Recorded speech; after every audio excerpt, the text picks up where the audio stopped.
நமஸ்தே. இன்பம் 2 வகை உண்டுங்க.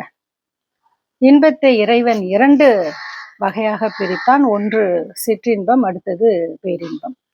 இந்த சிற்றின்பத்தை அப்படியே மேலோட்டமாவே அந்த பிரித்தெழுதுக, அந்த மாதிரி அந்த பதத்தை பிரியுங்களேன். சிறிய பிளஸ் இன்பம் இஸ் ஈக்குவல் டு சிற்றின்பம், பெரிய பிளஸ் இன்பம் இஸ் ஈக்குவல் டு பேரின்பம். சின்ன இன்பமா இருந்தா அதுக்கு பேர் சிற்றின்பம், பெரிய இன்பமா இருந்தா அது பேரின்பம். சரிங்க. இப்போ இதுல கொஞ்சம் ஆழ்ந்து யோசிச்சா ஒரு விஷயம் புரியும். சிற்றின்பத்தில் விழுந்த ஒரு மனிதன் கண்டிப்பாக என்றாவது ஒரு நாள் பேரின்பத்தில் விழுந்தேதான் ஆக வேண்டும்.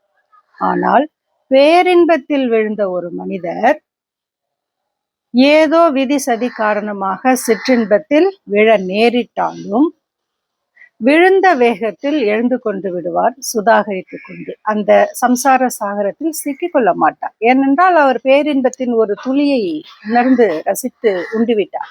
அவரால் சிற்றின்பத்தில் சிக்க முடியாது. நம் விஸ்வாமித்திர முனிவர் போல்.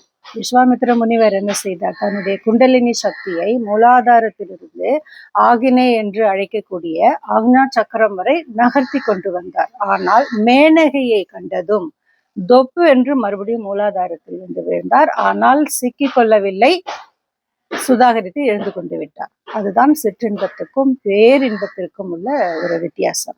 இதை ஒரு சின்ன உதாரணம் மூலமா சொல்லணும்னா, இப்போ பழங்கள் இருக்கு, கனிகள்.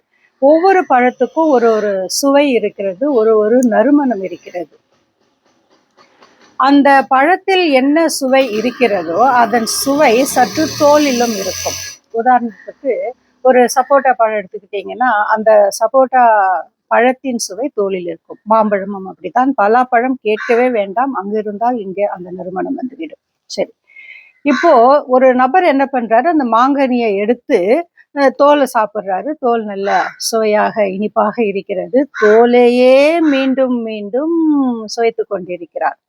ஆனால் யாரோ ஒரு சிலர் மட்டும்தான் சரியான கோணத்தில் சிந்தித்தார். என்ன சரியான கோணம்?